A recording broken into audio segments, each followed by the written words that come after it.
जो सिम्प्लीफाइंग का सबका स्वागत है। हम लोग एओडी कर रहे हैं। देखो इसमें दिया हुआ है कि two equal sides of an isosceles triangle. Isosceles triangle मतलब इनके दो साइड्स इक्वल होता है, वो उनका फिक्स जो बेस है वो बी दिया हुआ है। इसमें बोले कि जो दोनों साइड है वो 3 मीटर पर सेकंड 3 सेंटीमीटर पर सेकंड के रेट से डिक्रीज कर रहा है। जब वो डिक्रीज कर रहा है मतलब ट्रायंगल का हाइट धीरे धीरे कम हो रहा है। तो जब उसका बेस ये इक्वल टू बी हो जाएगा, यानी कि जो वेरिएबल साइड्स है ना, उसका आंसर अगर उसके बी के बराबर हो जाएगा तो एरिया किस रेट से चेंज होगा वो हमें निकालना है। ठीक है, देखो तो क्वेश्चन ये है हमारा।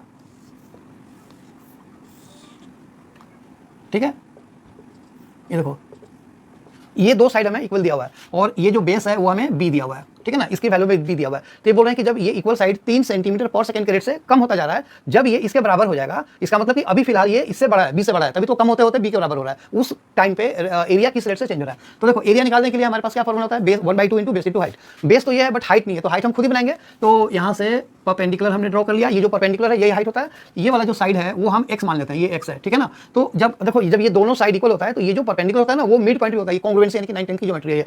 तो ये जो b है तो ये वाला जो पार्ट है वो b/2 हो जाएगा, यहाँ से लेकर के यहाँ तक b/2 हो जाएगा। तो यहाँ पे लिखो पहले इन राइट ट्रायंगल a, यहाँ पे b ले लो, या तो b तो ले लिया है, इसको d ले लो। ठीक है ना, इन राइट ट्रायंगल ADC। ठीक है ना, ये देखो x square is equal to b/2 का होल स्क्वायर और प्लस h स्क्वायर।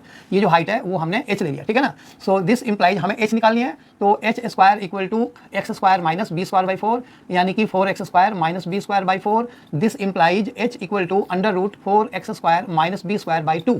इसका अंडर रूट लोगे तो वो 2 हो जाएगा। ठीक है ना, therefore area equal to half b into H, यानी कि हाफ b कितना है, देखो b तो b ही रहेगा, और जो हाइट है वो ये हो गया हमारा under root 4x square minus b square by 2।